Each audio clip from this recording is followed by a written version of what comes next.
Welcome back, everyone, to the WrestleSpin podcast. We were sort of inactive for most of 2015, but we're back now to start off 2016 with the very first pay-per-view of the year. It's the Royal Rumble. My name is Nintendogen64. This man's name is CrystalFissure. This man's name is CrystalFissure. Yes, as you said. But listen, guys, I'm sorry. Unfortunately, I have the crappy mic right now. So Angus described it as more raw. So maybe that's a good thing because I came out of this show just sort of. I to use the old slang, I lolled. That was pretty much my You, reaction. But you lolled. it wasn't a good lol. It was more like a ha. That was dumb. What, Sort of. the whole show, or Pro- like just parts of it? let's. I reckon it's better if we actually just, instead of me sort of summarizing now, we might as well just go through it all, and then by the end of it, you'll be able to determine whether I did that or not. Okay, all right, because I think we might have very differing opinions on this Okay. show. Sure. So, I mean, let's see. Going into it, I really couldn't have given two shits about any of the other matches on the card, except for the Royal Rumble match. Like, I couldn't have cared less about the Last Man Standing Intercontinental Championship match, or Kalisto versus Del Rio, or the tag title match, or the Divas match. I just, going into it, didn't care. And I watched this entire show, except for the pre-show. I must say, the opening match, that Last Man Standing match, was pretty good. It was a Yeah, yeah, yeah, pretty yeah. solid match. Yeah. Some good spots in there. Good to see Ambrose getting a clean win here against Yeah, no, I Kevin thought Owens. that definitely wasn't bad. No, you're right, actually. That definitely wasn't bad. I actually didn't catch all of it. Um, but yeah, that was a good solid match. Well, Those two. what I like about this is that you built Kevin Owens up pretty strong over the last year. And then when he gets the Intercontinental belt off Ryback, it starts to feel like it means something. And then I guess showcasing it at one of the big four pay-per-views in a big match like this, and having Dean Ambrose, who's fairly upper mid card, carry the belt and win cleanly here, it makes that belt feel stronger. I guess is what I'm trying to say here.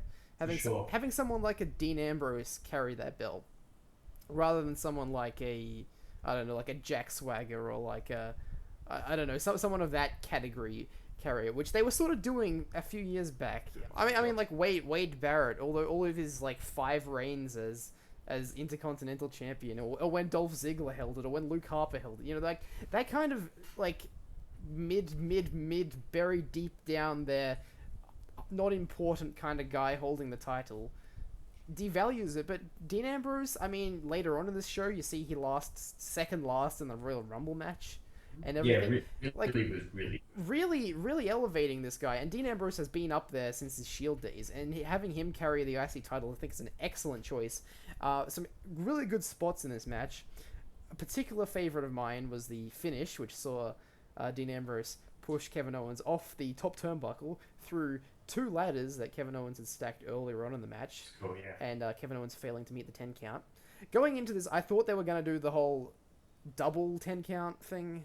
Like, I had a feeling that, like, they were going to have both guys not get up, and then they were going to have Yeah, have I a could have done rematch. that. I could have done that. But But I was glad. given this is like more of a blow off pay per view type thing where you want clean finishes, so that was good. Oh, That was good. very, very happy Uh, to see that. And I think I can see a direction for both these guys going, off after this pay per view as well. So I think this yeah, will probably be their final encounter, considering that yeah, yeah. I reckon you're right. Yeah, Ambrose has retained, twice now against Kevin Owens. So a really good match, I thought. Not like I wouldn't consider it one of the great Royal Rumble, last man standing matches. Like, I wouldn't consider it up there with Triple H and Shawn Michaels, or Triple H and Cactus Jack from 2000. sure. But those were pretty good matches. I think this will in years to come sort of be yeah, it's a pretty good match. I think it was the next match, the tag match. It was New Day versus Usos, Yeah. and it goes. It's so weird, isn't it? That, like, one of the most over things in the company is a trombone. Well, I mean, to me, that just says all that needs to be said. Yeah. Really, like, I mean, for good and bad, like, it's not awful, but like, you know, Ellen's been watching the show with me, and she just pretty much hates the New Day, and see, she's the definition of like a casual. So I understand a bit that is becoming a little bit alienating about the New Day and some of their accessible stuff. Like, so it's very hit and miss. And I've noticed that the one thing that I'll parrot here from Dave Meltzer is he sort of talks about how like a lot of the segments, just in general, but especially New Day, they just go too long. Like it's sort of like the joke ends and then they keep going, they Mm. keep milking it and milking it, you know, and that's probably I would say that's almost WWE's biggest problem is just the time that they have to do things. You know, they just milk, and stretch things out because they have to fill the time. Yeah. And it's really like, yeah, new. But anyway, point is, New Day. They were definitely, I thought they were definitely good in this match and stuff like that. But some of their stuff, it's very, they are very hit and miss. I think they need to shake the act up a little bit now. I think as entertaining as they were when they turned heels and then started doing this whole sort of like ironic, yeah, like sort of like internet geek culture referential Yeah, humor. and also black internet culture, like these nuts and Yeah, like all, like and a bunch of like stuff like that, like that sort really of. obscure stuff. Like I don't even get it. I'm sure like Xavier Woods does this whole game show, like gaming YouTube show, and isn't really into that stuff. And he constantly is making references to video games and stuff like that on the outside, which Yeah, like the great like Final Fantasy like victory theme with the trombone, you know. yeah, I would find this stuff entertaining normally, but I think it's just getting to the point now where it's like, we get it, you know, what else can you do, sort of thing. Yeah. And By the way, another thing to note is yeah. how the USA crowd were completely dead for them. Well, Holy shit! well, who cares about the Usos though? Like, But that was their most meek reaction probably since they were like heels. You know yeah, what I mean? I Like guess. back in the day But I when mean, they the thing about the Usos is they can go for as long as they want and come back, and still people won't give a shit. The problem. Okay, apart from the kids, they are definitely over with the kids. I Uh, guess. But what's their appeal? I fail to see the appeal of the Usos. they're brothers and they're cousins of right. It's like not much to them. You know, I used to sort of like them, but yeah, again, they sort of need to shake up their act a little bit. I Yeah, think. I mean, at least I was thinking this when watching it. I think the whole twin thing is a bit overplayed now. We need a way to clearly differentiate between the two of them, and like I mean, do you know which one's which still? And they're now wearing like, you know, one's wearing black and one's wearing white, you Yeah. know, things around their legs. Like, do you know who's who still? Is that the really differentiation there? I think the real problem with the Usos is that they need to shake it up. One of them needs to cut their hair or something. One of them needs to wear tights and the other wears trunks. I don't know, something. Just shake it up a little bit so we can actually get behind them as individuals and a team at the same time. But you know, New Day get the win here. Good to see a long tag team title reign, I think. Yeah, I like that. And it's good. I just don't know where they're going in the tag division now. Like, are they gonna rematch the Usos, or I mean, they've done Or that. like, you know, yeah. Who's left? Like, who's in the tag division now? Like the Ascension? Like, are they gonna turn face or something? Or is Damian Sandow gonna remain with Darren Young, and are they gonna team up again? You know, face the New Like Day? if I was probably booking the company, I would probably just debut the Bullet Club pretty quickly. I would just I'd just bring up Carl and and what's his name, fucking Doc Gallows. Gallows, yeah, just straight away, just to do something new. Could be a Yeah. bit reactionary, but like they will if look, judging by AJ Styles' reaction, which we'll talk about later, I feel like they could probably go over pretty well. Yeah, or perhaps this is the time to bring up Enzo More and Colin Oh, that's right. I Cassidy. forgot about them too. Yeah, either them. Hello, like they're the perfect counter for the New Day, I think. In Like, fact, I would be happy with just about any tag team from NXT to go up. yeah, I mean any. Like wouldn't even be upset if it was yeah Vaudevillains or Enzo and Cass, Blake and Murphy, like just any of them. Any new tag teams would be a real a good thing for in my opinion.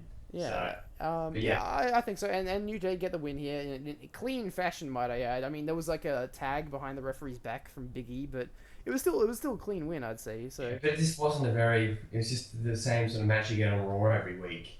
That's the sort of the vibe I got. Like it didn't really feel pay per view. yeah, You know what I'm there's saying? nothing super standout about this match. No No, real that's it. big spots or anything. And but the crowd, Unfortunately, I must say that the crowd like it was like a sigh of relief almost when the New Day won at the end because they were yeah, yeah, no one's into the Usos. yeah. No, that's right. Not this crowd, not this smarky crowd. Um, Speaking of, speaking of mistakes or not mistakes. No, that wasn't that. I didn't say that previous match was a mistake. I think I say speaking of like not being memorable. The other match, the next match was memorable, but probably for some wrong reasons due to some little botches there with Callisto. Oh, you mean Botchamania the match? Yeah, but it's weird. I was just saying this thing is before we recorded, but I implore anyone that hasn't seen Lucha Underground to check that out because if you want to see an Alberto Del Rio that's actually like genuinely likable and really just fired up and enthusiastic, watch that show because to me it's night and day when you see him here. Even though he's the champion, the US champion, which was something that was built up to be quite good due to John Cena's reign. He just looks very. We just me and Angus say that just looks like he's collecting a paycheck. Yeah. I don't know. It just doesn't click. He's just a guy that I just don't think he just doesn't click in WWE. I don't know how to describe it. He just doesn't click in WWE. Well, here's the thing. Alberto Del Rio, like back a couple of years ago, was promoted in a high spot when they had the two world titles. Yeah, sure. I think he was definitely a guy who they saw as being a potential face of Latin America, like the new Latin American star after Rey Mysterio. But they did the whole face turn and it was a disaster. Like Alberto Del Rio's face turn lasted like less than a couple months, was a massive disaster. And they've been struggling to know what to do with the guy since that. And then if you look at where he was when he left the company and where he is now, he's fallen back into the same groove that he was in when he was just on his way out, where he's going through the motions, he has no real intensity or any sort of passion towards what he does, and it's clear in his facial reactions that he really isn't really into it. And you know what? I think he hates working with luchadors, like with the masked wrestlers. Like, I just get this feeling that, I mean, if you watch any of his matches with the old Sin Cara, you could definitely tell he hated that guy. They hated each other. They hate it. And this match against Kalisto, like, it looks like his... Maybe I get that the whole angle with him trying to pull Kalisto's mask off during the match was, it's all storytelling here. But the way he did it basically cost Kalisto some really good spots in this match because Kalisto was focused on trying to keep his mask on the entire time. Yeah, this always happens. This always happens. It feels like there's some big rib or like. And the funny thing about this is that he say he has working with luchadors. He worked with AAA for years. He worked with more like CMLL for years. He was in Lucha Underground. He's working with a bunch of luchadors. But funnily enough, in just a bit of trivia here for you, but in Lucha Underground, he actually feuds with a few people. His AAA rival El Tejano Jr. And he's maskless, so he doesn't have a mask. And then he also what's the word? He versed. I think he was sort of in a mini little thing with Hernandez from TNA. And then his main feud until the season finale, Ultima Lucha, was Johnny Mundo. So they were maskless as well. So you actually may have a point here. It's interesting. And I'm pretty sure he also feuded with the late Perro Aguayo Jr., before he died. The guy that died in the tragic accident with, Mysterio. Yeah, exactly. Okay, yeah, so interestingly enough, it seems like during his absence, he actually performed with a lot of people. Well, okay, maybe it's not he hates wrestling the masked wrestlers. Maybe it's he doesn't like being put into angles with masked wrestlers in WWE when only like one or two wrestlers in the company wear a mask. Maybe he sees that as them trying to like just belittle him or something, or like having a rib at him. I don't know. I don't know what this guy's problem is. He's clearly cashing in a pretty nice paycheck.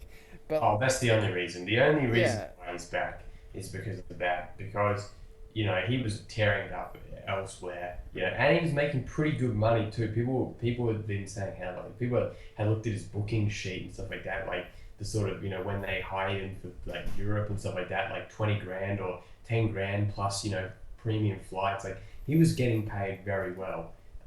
So yeah. Anyway, point is that again, sort of an unfortunate match, and also for me made a lot worse because what they did is they already gave Callisto the title last week, so him winning it for a second time winded the pop by probably at least 30%.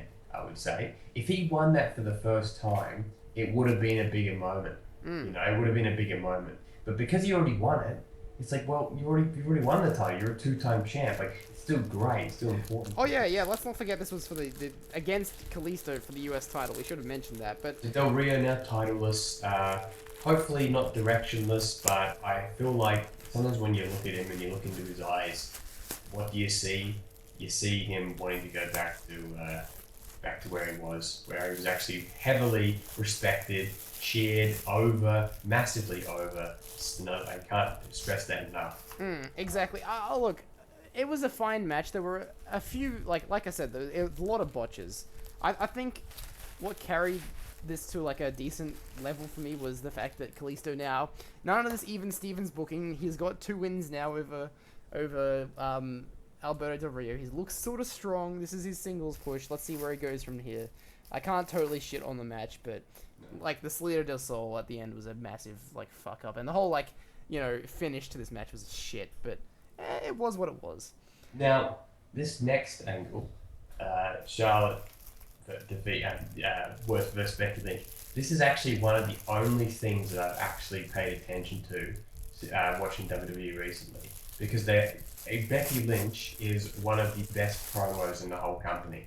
I don't know if anyone's really paid attention to that. I think a lot more people have picked it up, but her backstage stuff is absolute fire. Like, you really did believe that she was getting screwed over by who she thought was her best friend. So this is something that I thought I would, like, when it first began, I thought I'd just completely shit on, like Charlotte, that kind of thing. But Becky Lynch is really, really damn likable. So I actually, this is something I did want to care about. Unfortunately, I was out getting sushi while this match was on, so I didn't actually see it. But I did, so I'll have to let you comment. But I heard that I did see the angle with the kiss, which is a bit just It's a bit Yeah. Weird.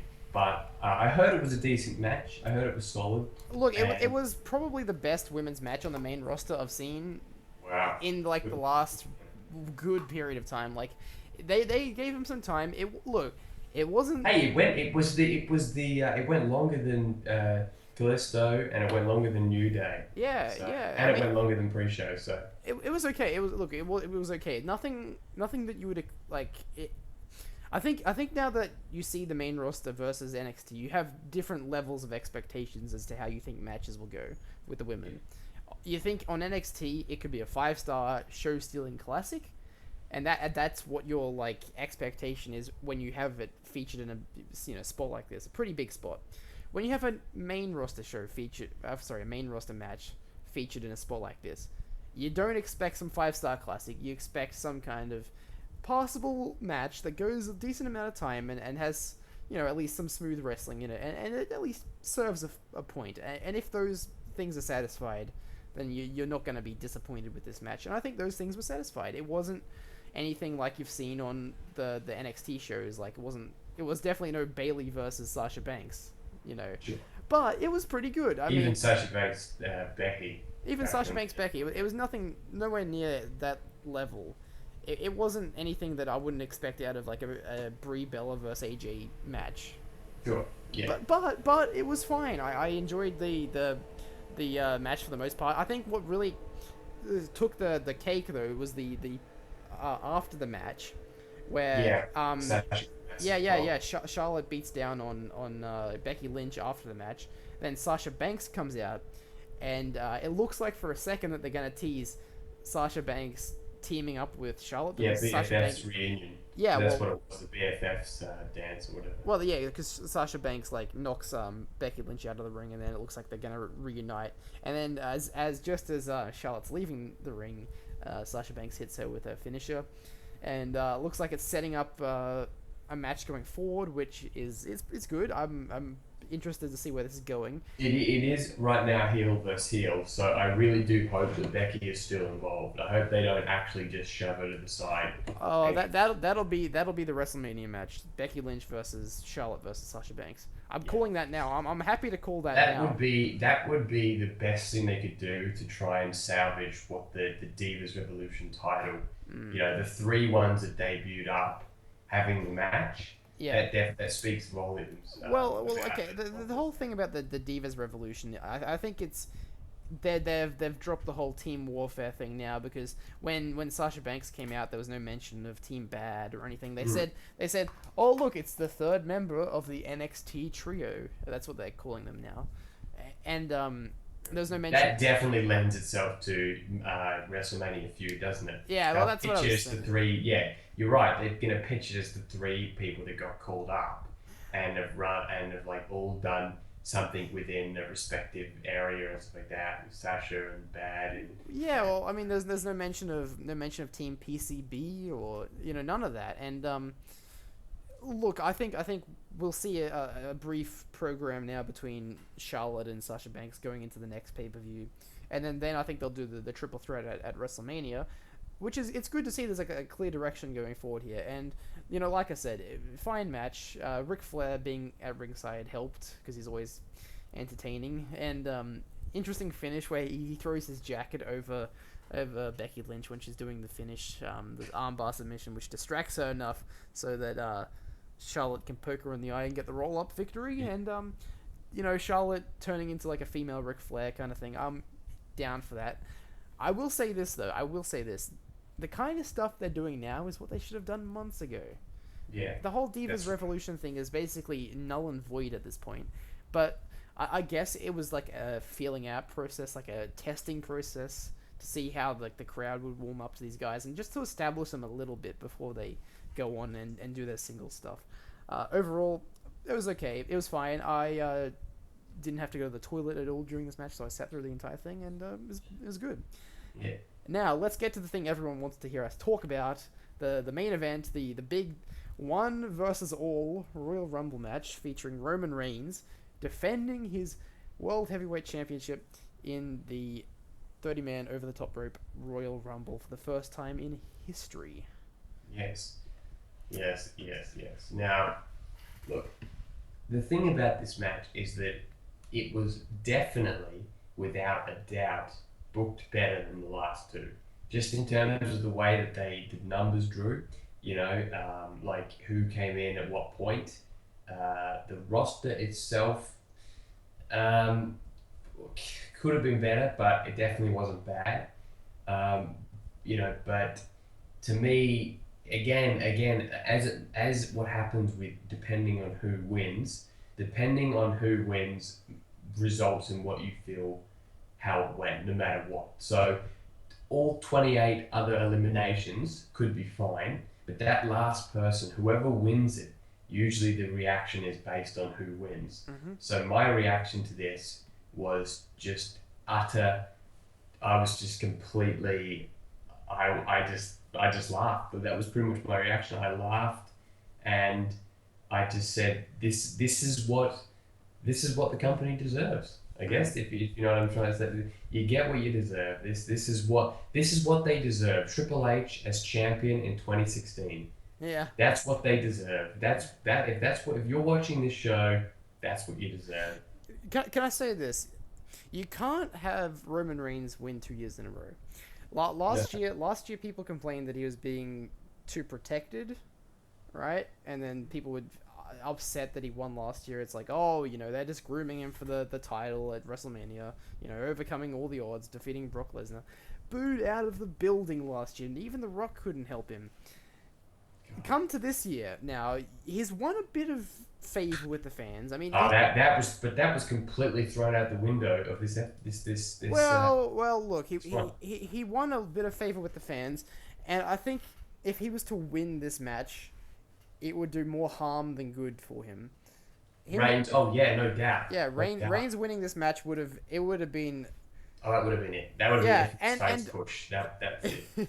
it's interesting to note as well, before this match started, on commentary, Michael Cole and JBL were talking about the crowd reactions to Royal Rumble matches when Roman Reigns was getting sort of booed.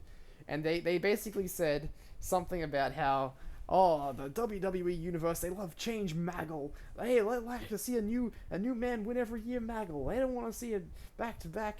You know, Michael Cole's like, be that as it may, everyone's entitled to their opinion, and so yeah, some people like change, and blah blah blah, I really despise him. Yeah. I was actually just saying like I hate you. Like I don't know, the hate is, it's not like I hate you as a commentator. I actually physically hate Michael Cole as a person. Oh, great. I hate him because, but you know why? Because he's both the most disingenuous man in commentary history. Yeah. But not only that, but despite him being disingenuous, there's some certain things you can tell from him that do sound genuine, and that is practically his utter disgust for anyone that goes against like company directive. Right, like there's that whole thing with when like when everyone's chanting for CM Punk and you can hear them on the mic. It's like, oh, look at these guys. Like, how about go away? Yeah. Like he's just a clear company shill. Like and the thing is, nothing of what he puts over is believable because everyone boos him. He's the top announcer in the company, and he gets booed every week he comes down to call on the mic. Yeah. So why would you believe anything the man pitches? That's true. But like getting back to the match here at hand. Fuck Michael Cole. There were no CM Punk or Daniel Bryan chants. Wasn't that great? I'll tell you. Look, the only reason why there weren't chants like that was because the crowd was completely enthralled with our number 3 entrant. Which was? And who AJ Styles. It was who was number 3, CrystalFissure? AJ Styles. AJ Lee? Look, that would be an equal shock, AJ Lee. But yeah, listen, I mean, so we'll just quickly go. So number 1 was Reigns, obviously, booed to shit. Rusev, first one eliminated. Actually, funny that what happened to him. He was the second to last guy last year, and now he's out. But third one was AJ Styles, and I'm just going to start on a negative here. Is the second that you hear the music, it's cut onto Roman's face. Yes, right? yes. It has, and he doesn't do the classic Cena holy shit reaction. You know how John Cena has that reaction when like someone comes out, it's like, oh fuck, like I'm selling this. Like I hate Cena a lot of the time, but he's really good at doing that. And so basically he's like sort of looking like, oh okay, what's going on? Now in the live crowd, if you've actually seen have you seen the live crowd? I have. I've seen the live. So what actually happens, what causes everyone to pop before you see him is it says, it goes up, I am, like slowly, a little break, and then you see it fade in, phenomenal. And then everyone just blows up. Like everyone loses their mind. It's a great pop for the night. Yeah, pop of the night. Deservedly so. And okay, you were saying before how you hated Michael Cole. The way he sold AJ Styles coming in, I think he did a very good job. Possibly the only time I've ever really been impressed with Cole. I thought that was a really, really good job by him. I hate him, but I will admit that even though I don't buy anything he sells, I did buy this more than in the past, certain people. But basically, they really should have had the camera on the entrance so you could have seen the phenomenal pop up yourself. Like, I don't know what the whole, and this actually brings up a problem which happened later in the match with Roman Reigns. Like, basically focusing on him over all these other things, all the action, like, for example, Kofi's elimination wasn't shown because they're too busy focusing on everything Reigns does. So, right from the start, there's some issues with the production for sure. Oh, yeah, like, the camera work in this match was horrific. Like, really, really bad stuff. So anyway, like, we'll get into this match properly. So AJ Styles comes out number 3, Tyler Breeze number 4, gets eliminated pretty quickly by Roman Reigns and AJ Styles. Curtis Axel comes out number 5, and with the Social Outcasts. They sort of, I don't recall them playing up him not being eliminated from last year. They might have said it. Um, Yeah, big mistake. Should have but done it. I thought it was cool, like how when all the social outcasts came out, it's like, who is it? Who's it gonna be? Who's it gonna be? And Yeah, I like that. I like that. then it was Curtis Axel. They kind of teased that. Chris Jericho comes out number 6, followed by Kane, Goldust, and then Ryback. And then number 10 is Ryback. Whew. Ryback. I Yeah, hated him. Wow. yeah, a bit of That's a the most negative reaction he's gotten ever. yeah. Until he did the Feed Me More thing, everyone always pops for that. Yeah. And then number 10, Kofi Kingston. Now it was kind of weird actually, because when he came out, they had the two, like Kofi Kingston and Big E were pointing to Xavier Woods for some reason. Did you notice that? Like Xavier Woods was standing in the middle of them, and they were like pointing to him, but the graphics said Kofi Kingston. I don't know. This was probably the lamest Kofi Kingston get out of jail free card spot I think they've had. All that happened was Kofi got sort of like knocked off the top rope and fell onto Big E's shoulders. And then they sort of did this bit where like Big E was carrying him around the ring, and he like grabbed some coke off some guy, and then they grabbed popcorn off someone else. And then meanwhile, while all this is happening on the outside, the League of Nations with Vince McMahon come and sort of take Roman Reigns out and put him through a table, and then like the emergency personnel have to come and stretch him out to the back. And while this is all happening, they're focusing on that. Chris Jericho eliminates Kofi Kingston. They missed an elimination. And then Michael Cole doesn't even mention it until like 5 minutes after it's happened. Yeah, It's like ages. it was like, oh, I believe we missed Kofi Kingston's elimination. Now, 11 Titus O'Neil booed the shit. This is where people were starting to think like, we want some big names coming, and there actually wasn't any big names for quite a while. But entrant number 12, that was definitely a highlight. I'm one of those things that I'm one of those people that finds pretty much most of WWE's comedy brutally unfunny, but probably the funniest character in the show is definitely R-Truth. That was a good spot. That was a really good spot. Oh, that was Like, great. Yeah. And even again, JBI, I think he sucks on commentary, but his commentary was excellent. Like this bit, what does he say? Like he goes like, I know what he's doing, but I don't know why. Yeah. You know, like a second there, like that was just perfectly said. So, Like, Kofi goes and grabs a ladder, sets it up in the middle of the ring. Everyone in the match at this point stops and looks at him because it like R-Truth grab, not Kofi. R-Truth grabs the ladder and sets it up, and then like it was great. It was fantastic because like it looked like he was gonna go for the Money in the Bank briefcase or something. Yeah. It's just this whole confused Kofi Kingston angle is fantastic. Kofi Kingston. What Oh, are sorry, you what? getting Okay, I'm confused? You're getting confused. Is it your gimmick now? Yeah, my gimmick. No, sorry, I'm racist apparently. Yeah. This whole confused R-Truth gimmick is great. It's Yeah, fantastic. no, that was really good. That was really good. And then Luke Harper comes out number 13, Stardust number 14, and then The Big Show at number 15. And then at this point, the match sort of slowed down because, like, Roman Reigns was taken out. He was stretched out at this point. And they it was weird because, like, JBL mentioned something about how we're gonna crown a new champion, Michael, and that kind of thing. And then it takes Michael Cole, the guy who's telling us what's going on here, a long time to point out that, wait a second, Roman Reigns is still in the match. Yeah, Forget this was so like Stone Cold-esque, like doing that whole thing. Yeah. Although, as a couple of people, I thought the exact same thing. I remarked the same thing to my brother and that, but Brian Alvarez also pointed this out. Is that like okay, so before we quickly address some other things, but we'll just cut forward a little bit to Kevin Owens' entrance. He's like limping out there selling the Last Man Standing match. He looked like more of a hero than Reigns did, like limping out. Like Reigns basically walked away from the championship match because he wasn't in the stretcher. He just walked away from the match. Yeah. He just basically gave up. Compare that, how desperate Owens was to limping to the area to do what he did. And anyway, pretty much in there, 13 Luke Harper, 14 Starter. Sucked in. He's got the curse. He sucks. Stardust sucks. Stardust. I hate Stardust. I hate Stardust, and I absolutely detest. I detest the way that the guy behind Stardust is just a huge really all the negative parts of the wrestling industry, like the don't critique it if you've never taken a bump style, or let's go haze Josh from Tough Enough because he made a mistake. That kind of, I just do not like Stardust as like Cody Rhodes. So I've noticed that I've started to be like really kind of like, like I've gone from like not really caring about Stardust to like actively rooting for his downfall. Oh, So God, sucked in. He was number 14. Let's hope the curse. Let's hope he gets released. won't happen. Fuck you, Stardust. Uh, Complete shit gimmick. You were just seriously.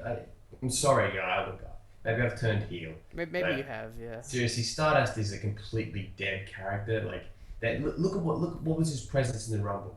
Yeah, Nothing. well, he did nothing. Nothing. He did nothing. Nothing. He had probably the least presence. Even Tyler Breeze got like more of a reaction, like more of a spot, and he was only in there for literally 1 minute and 0 seconds. Yeah, You know. yeah, exactly. And then anyway, the Big Show comes out, gets two quick eliminations off of was it Titus O'Neil and Ryback? Then Yeah. Definitely. Braun Strowman and him face off. Now, Braun Strowman, he's a big guy. I didn't realize he was like he could go face to face, nose to nose with Big Show. Like He's probably gonna get Undertaker. at WrestleMania. I think I would say there's a 40% chance that he'll get it. I figured like he's the new Big Show. He just looked like, you know, they don't need Big Show anymore. Big Show's big, Strowman's big. Big Show's old, Strowman's young. Thing Therefore, is, though, Big Show, I mean, he's a pain in the ass, but he is a 10 times better worker than Braun. props. Braun is shit. Like he really is so like non-versatile. And I guess that those types of wrestlers are not versatile. But look, can Braun Strowman do a sunset flip? No. Can Big Show? Yes. No. Big Show gets one over. But yeah, I know what you're saying. I get your point. Yeah. Big Show was eliminated by Braun, and so was Kane. So that's what leads me to believe it's Undertaker. Just because he took out those two big men as like his third big man, like his another big man will be The boss fight, the final now. boss. Owens comes out at 18 and gets a nice little pop, and the crowd react heavily the second that Owens looks at AJ Styles. Oh, that's money. Right. And earlier on, I was saying that you can see directions for guys after the show. Yeah, I knew exactly what Yeah, you're saying. there is serious money in Owens versus Styles. I mean, that writes itself really, and massive booing when Owens eliminates AJ Styles. That was one of the best, and I would say this, like, I mean, I seriously, like, I've not even started to be pour out my hatred to what happens at the end here, but I will say that, that is the only way you could eliminate Styles without getting the crowd to turn on everything. Yeah. Because, look, if he was eliminated by the Big Show, or Braun, or Luke Harper, or practically anyone, even Jericho, the crowd would turn on the rest of the match. Like, that would have been it. He would have got chance for the rest of the show. Instead, he got one massive one after his elimination. Yeah. And apparently, according to the reports from the live crowd, he actually, as he was walking off, as AJ was walking off, which they missed as well, the entire crowd, there's a massive standing ovation for AJ. Yeah. Well, I mean, this is he came off really, really good in this match, and I think it was great to actually see that he would get a reaction like that. I think that was the takeaway thing, is that there is some serious like money in AJ Styles. I think he's gonna be up there. That's where I despite all this, I don't agree that he will be up there. I seriously, if you someone was pointing this out, but if you look at how small AJ is compared to Jericho, it's actually great. Like, Jericho himself isn't very big. I'm just worried that, I don't think, like, put it this way. You should not be shocked if AJ just remains in the mid card. Well, okay, but I don't think he's gonna have the same sort of thing that like Rob Van Dam had when he came back. Like, I think he's on that Kevin Owens level.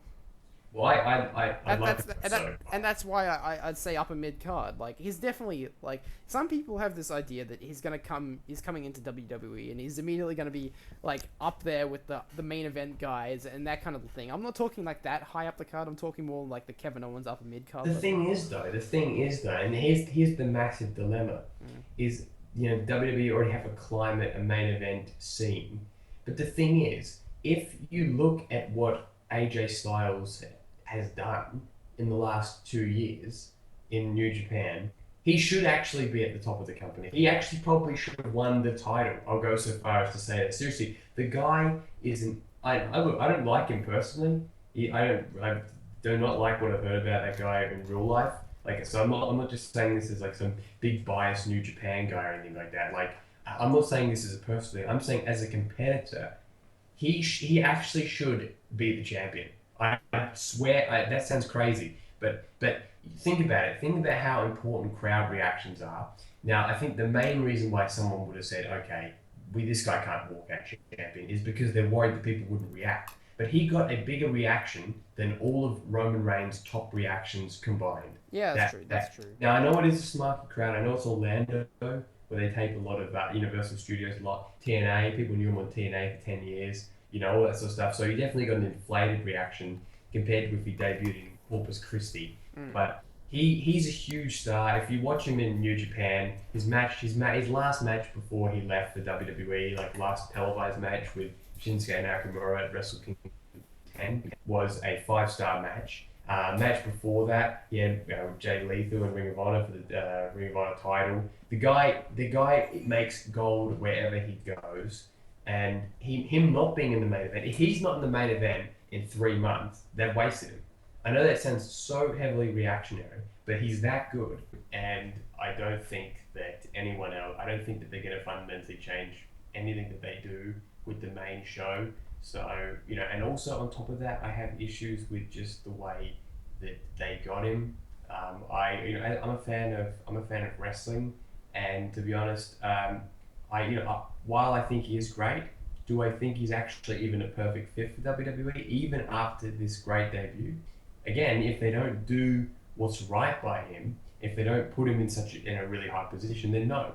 I'd much rather see him versus, Tanahashi, Okada, Shibata, Ishii, all the guys in New Japan, because he put on so many good matches over there. And I as a wrestling fan, not a sports entertainment fan, I'd much rather see him. If they're going to have this guy, he's got to be having good matches all the time. I don't want him to have 6-minute matches with fucking Seth Rollins. You know what I mean? So, time will tell whether this is a good idea, good investment. But honestly, yeah, he was great. He was great. He was, and good to see him last almost half an hour here. Now, I do think he should have got 1 or 2 more moves though, because it seemed like he did put over everyone's move set. Maybe that's just sort of like a welcome to the company sort of thing. But he only eliminated 2 people, and he got ragdolled by quite a few people. Yeah, that's probably my only criticism. He teased the Styles Clash quite a number of times. So I mean, like when he hits it, it's gonna be like a big deal. I think. Sure. Yeah. So I mean, like, it paralyzed the guy almost. Well, he did. I mean, he broke Tatsu's neck. Yeah, so. You poor Yoshitatsu. So yeah, Kevin Owens came out number 18. Then number 19 was Dean Ambrose. So good to see 2 guys who wrestled earlier in the show come out. And then number 20 was Sami Zayn. Big pop for Sami Zayn. This was like one of those things that's not a surprise, but a surprise, if you get what I'm saying. Like, we sort of knew that there'd be someone like this, but it was still nice to see him even despite that. It's always nice to see Sami Zayn, even though, I mean, he was only here to eliminate Kevin Owens, I think. Like, once he eliminated Kevin Owens, it was good. It's a good moment. And this is the weird thing. This is another thing where it's both a good and bad thing. You talk about AJ Styles coming in, and you think, oh, he's going to feud with, he'll feud with Owens now. Who said like, welcome to the WWE as he eliminated him apparently. But then you got Zayn, and that's like a huge deal. So they've got the feud. So who will he feud with? Well, Zayn's probably staying on NXT, I think. Right. Now that's got to be not for too long, though. God damn. No, not for too long. I think he's about ready to come up again. Yeah. Eric Rowan came out next, and then after him, Mark Henry came out, and then after Mark Henry came out, the Wyatt family went on a bit of an elimination streak, eliminating guys like who they eliminated. They eliminated like Sami Zayn. I think they eliminated him. Mark Henry, they eliminated. Yeah, so it was a few guys. Big Show, like all those guys. Like Neville, Stardust, Mark Henry, Sami Zayn, um, yeah, and Yeah, then just Brock. eliminated a lot of guys. Yeah, and then number 23 is Brock Lesnar, who came out, and he was okay. Let's talk about Brock Lesnar in this match because I think that's a point of contention that a lot of people will have. Yeah. He didn't last until the final four. He didn't last even until the final five. He didn't last a huge amount of time. He got his suplexes in. The story they're clearly telling here is the Wyatt family versus Brock Lesnar. Because that was the big focus of Brock Lesnar's time in this match was taking down the Wyatt family guys. Because Yes. he eliminates all the Wyatt family, Eric Rowan, Luke Harper, Braun Strowman, and then out comes after him.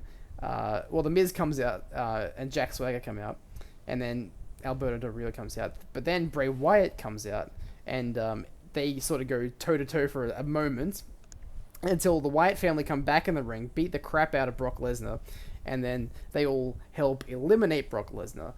So we're looking probably a Bray Wyatt versus Brock Lesnar match at WrestleMania, I would say.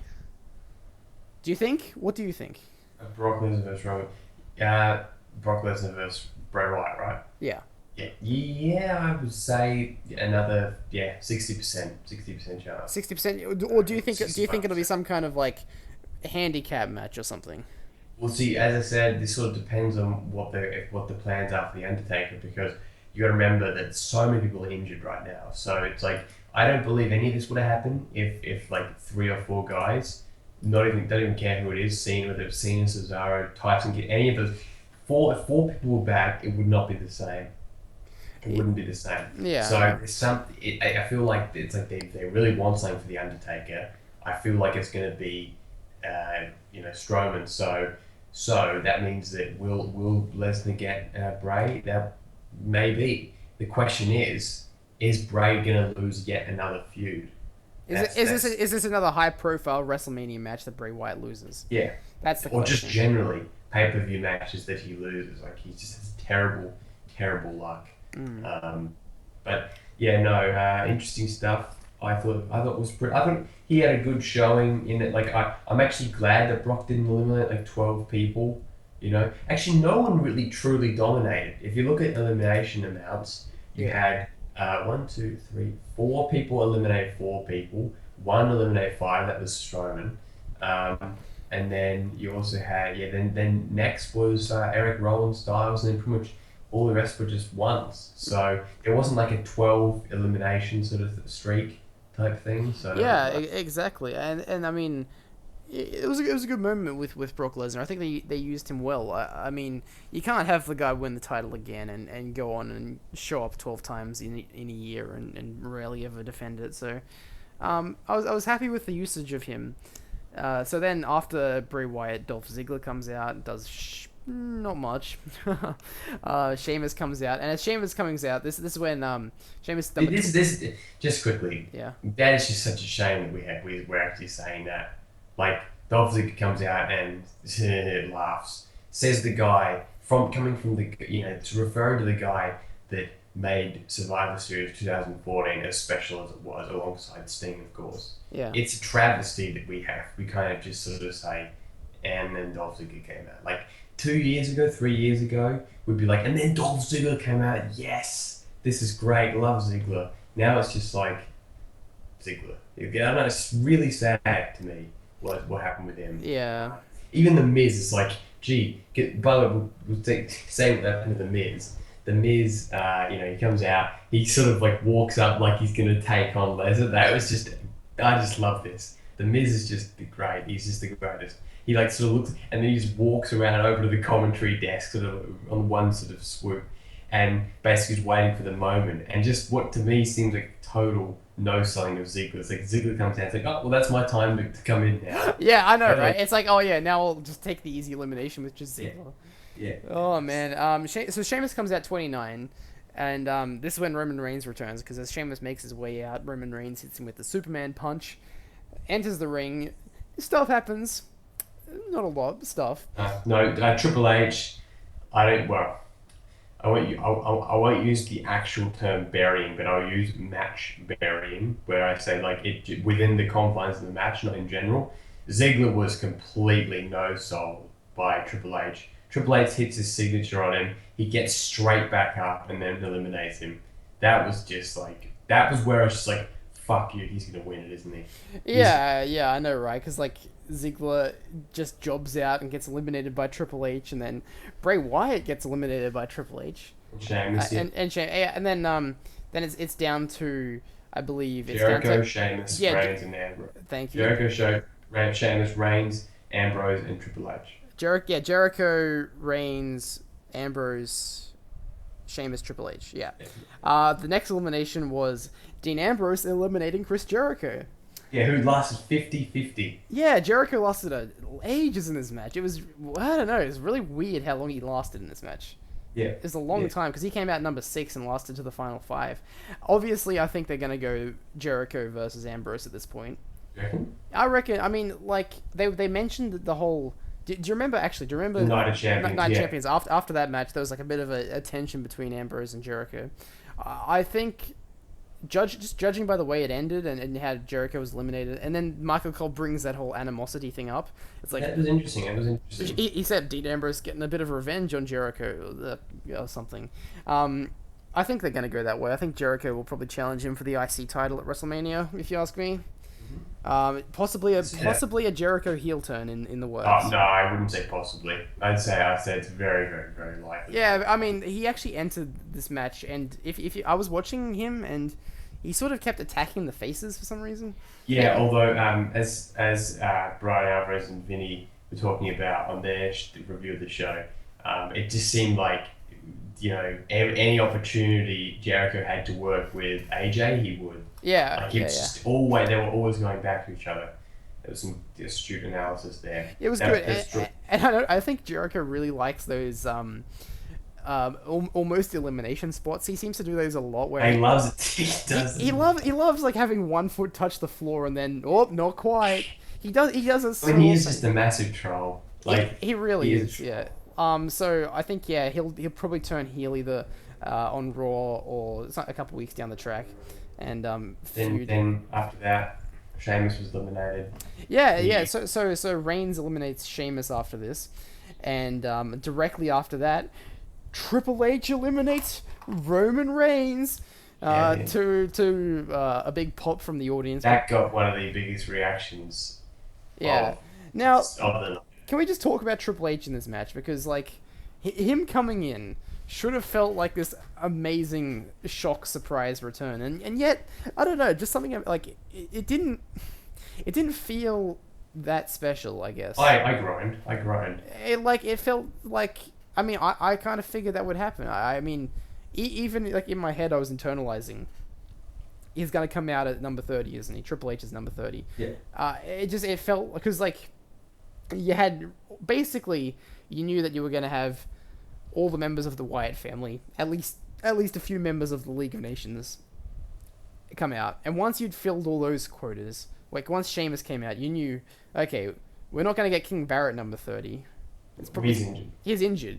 It's gonna be Triple H, and of course it was Triple H, and the announcers didn't really play it up as if it was a huge thing either. Which the crowd definitely reacted. I wanted to hit everyone that reacted. I just hate Triple H. I just feel like, how could you pop for this? Like, this is just such the most. This just shows just how accepted, even the real heavy smarks that paid the ticket to go to the show. Yeah. It's like, why would you pop for this? There's nothing exciting about Triple H coming back. Nothing exciting about him being champion. I can only fathom that it's because he's won some goodwill with the NXT audience, maybe. That's the only reason. That's a good point. They were in Florida, and that's basically the birthplace of NXT. Yeah. So in that way, I can kind of see that. You got a massive pop when he eliminated Reigns. Really strange they eliminated Reigns second last. Because then it came down to Dean Ambrose and... No, see, the reason, I'll tell you the reason why they did that was because if Reigns was the last one, the reaction would have been two-face reaction of him getting eliminated. Like, I don't think they wanted everyone to be entirely on Triple H's side. That's a good point, because Ambrose Ambrose is a great face, so eliminating him gets him heat. you know, because everyone really wanted Ambrose to win, Yeah, and yeah. I really wanted Ambrose to win. I didn't even think about the fact that Ambrose wasn't, you know, would be a dual champion until the last elimination. Like, wait a minute, this could be amazing. Like, oh my god, Ambrose eliminating, you know, eliminating Triple H would be brilliant. Although, funnily enough, um, Ambrose would pretty much be the equivalent of Roman Reigns last year because he pretty much just camped in the corner the whole time. Yeah, He I know, did right? very Yeah. good. I mean, I understand why. Think about the match. I know. I mean, he came across as a huge face here. Like, he just had a hard fought last man standing match earlier in the show, and then he comes out and goes toe to toe with Triple H at the end here. Obviously, Triple H eliminates him at the end, to mixed reactions. But now Triple H is your 14-time champion and goes on to the main event of WrestleMania against Roman Reigns, most likely.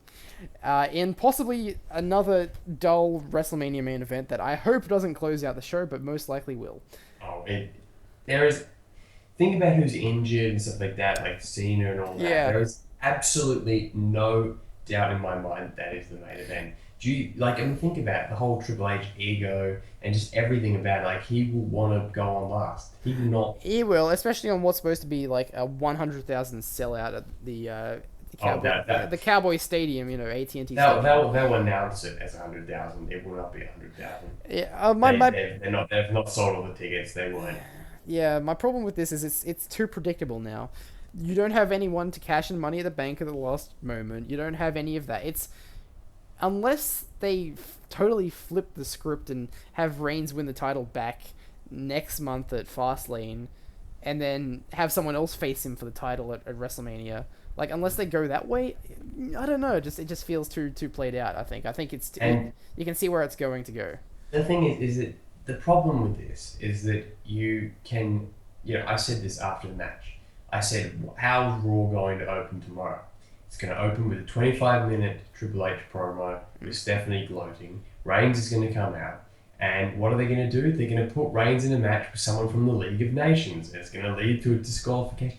The show is just the same every week. Yeah. And Triple H being champion represents everything that's wrong and shows just how little stars they've actually been able to truly build up. When they're having to put the title on Triple H, yeah, that's saying we've given up. My only really thing to say about this, I mean, it doesn't bother me as much as it bothers you, maybe. Well, here's the thing. The funny thing is that just quickly, is that the reaction here that I've given makes it seem like I'm truly invested. I don't really even watch anymore. If you want to watch good wrestling, watch Lucha Underground, watch Ring of Honor, watch New Japan. I don't even watch this show anymore. Like, it's just they've done it for me. This is it. Like, I don't watch it every week. It's a complete waste of time. I cancelled the network months ago. I just got the free trial. I cancelled it the second the pay-per-view ended, so I'm not giving him a cent. So, well, I mean, like, my whole thing is like, either you have Reigns retain and get booed out of the building. Who else? You have Brock Lesnar win, which is another complaint because people will be like, well, he's never on the show. You have someone like Bray Wyatt win, and you say he wasn't built up enough for this. Who could you have win? And this is a systematic problem.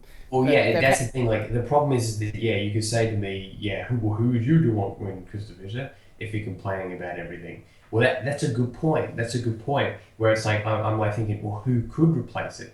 The only people I would replace it would be Ambrose, Jericho for shock value, Bray Wyatt for shock value. Someone like Neville, Styles. I guess there would be a few people that I'd pick. I would pick anything that goes against the grain. But the thing is that they don't do that anymore, and that explains why they have had such a low ratings. Yeah, I guess that's all personal preference, isn't it? I mean, when they've got such a clear direction that they're going to go in, they're not going to pick a guy like a Neville, like a AJ Styles, or someone like that who, in the moment, it's a shock value, but really, like, it's not something they're going to be focusing on long term, because you got the marketability of Roman Reigns. He's a marketable guy. The mainstream, like, casual audience fan person will look at a Roman Reigns guy and go, that's what a wrestler looks like. I like him. He's a big, tough guy, and he Yes, doesn't yes lose. and no, yes and no. Their Yeah. viewership has struggled. So Well, that's true. I you mean, know, that is true. But it's not a let's see where this goes. Let's see where the review goes in a few. look, You know. I've been pretty much on the same like sort of wavelength here. I've never truly hated Roman Reigns. In fact, if you ask me, his time to win the title for the first time was Battleground 2014. If he won that title there, you would not have had nearly the reaction you're having now about the guy. If what happens, sorry? If he won the title at Battleground 2014, Oh right. about 2.5 years ago or 2 years ago, whatever, there was this fatal four-way match. It was Randy Orton, I know what you're talking about. John Cena, Kane, and Roman Reigns. Roman Reigns was pretty over in that match, and if he'd won the title there and then having him win a Rumble match or having him win the title again wouldn't have been such a big deal. Yeah. That's my only really thing to say after this. I'm interested-ish to see where some of the other matches go, like some of the That's other the matches. thing. Above all, I'm just not that interested. The main event scene doesn't really No. interest me at the Right. present. But I'm not going to totally shit on it before it's over. So I'm gonna give them to WrestleMania to see how they go.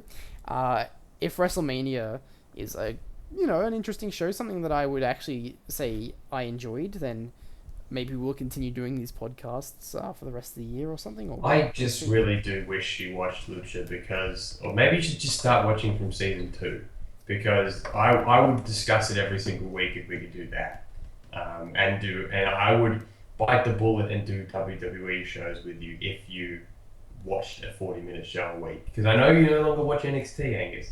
So I think you can fit it in your busy working life schedule. We'll see. But overall, if you had to give a grade to this show, what grade would you give it? We're gonna do grades this year, not out of 10. We're gonna do like an A to an F, I think. I would just say a solid C. C. I'm gonna give this show a B, I think. Maybe C plus. Yeah, C plus. I think there was a lot on here to like, not a lot to absolutely hate. Nothing was truly awful, and a decently built Royal Rumble match with a great surprise entrant being AJ Styles, and an ending that didn't leave you hating everything. And Well, I did, mate. I guess it depends if you like Triple H or not. I don't really hate the guy. He actually at one point in time was my favorite wrestler when I was a kid. So, but yeah, I'd say a solid B. I think solid B, somewhere in the middle there. Not one of the all-time great pay-per-views, but definitely not as bad as it could have been. Yeah. Well, there we go. Well, we'll leave you with that, and we'll be back in time for the Fastlane pay-per-view. And as always, I've been Nintendogen64. CrystalFissure. Thank you very much for listening, and we'll see you next time. Enjoy. Goodbye. Thank you. Bye.